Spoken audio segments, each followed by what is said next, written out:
छत्तीसगढ़ की इस्पात नगरी भिलाई में सेवा समर्पण समिति द्वारा आयोजित दिव्य हनुमंत कथा के चौथे दिन कथावाचक पंडित धीरेन्द्र शास्त्री ने हनुमान चालीसा की चौपाइयों को विस्तार से समझाते हुए उनका अर्थ बताया।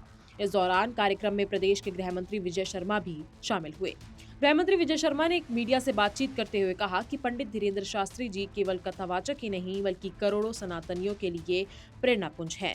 इसके साथ ही पंडित धीरेन्द्र कृष्ण शास्त्री के सरकारी विमान में आने को लेकर उठे विवाद पर उन्होंने कहा कि पंडित धीरेन्द्र कृष्ण शास्त्री जब जब छत्तीसगढ़ आएंगे तब तब प्रदेश के लोग और वो स्वयं उन्हें कंधों और पलकों पर बिठा कर लाएंगे। आप भी देखिए उनका ये पूरा बयान। पूजनीय पंडित धीरेन्द्र कृष्ण शास्त्री जी महाराज बागेश्वर धाम से चलकर हम सबके बीच में विराजे हैं।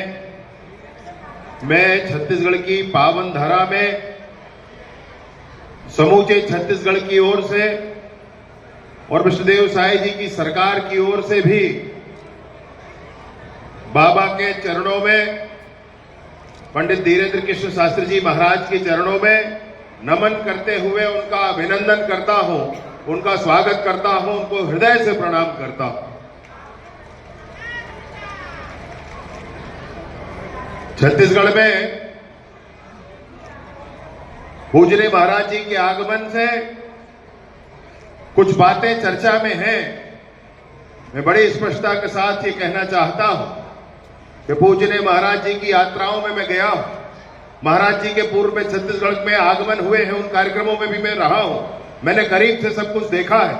मैंने देखा है कि महाराज जी समाज में अगर कोई ऊंच नीच का भाव है तो उसको दूर करने के लिए कितनी ताकत, कितनी शिद्दत के साथ कोशिश करते हैं। मैंने देखा है कि समाज में समरूपता आए, सब एक साथ मिलकर आगे बढ़े, हमारा समूचा देश आगे बढ़े, सनातनी मान बिंदु प्रतिष्ठित हो, इसके लिए महाराज जी प्राणपण से काम करते हैं।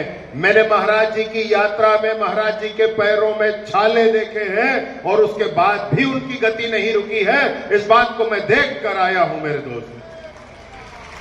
मैं कहना चाहता हूं कि कुछ ऊटपटांग बात करने वालों को इस बात को समझना होगा कि इतनी बड़ी जनता जिनके श्रद्धा के केंद्र पंडित धीरेन्द्र कृष्ण शास्त्री जी है, तो वो जब आना चाहेंगे छत्तीसगढ़ तो हम अपने कंधे में बिठा कर लाएंगे, अपनी पलकों में बिठा कर लाएंगे।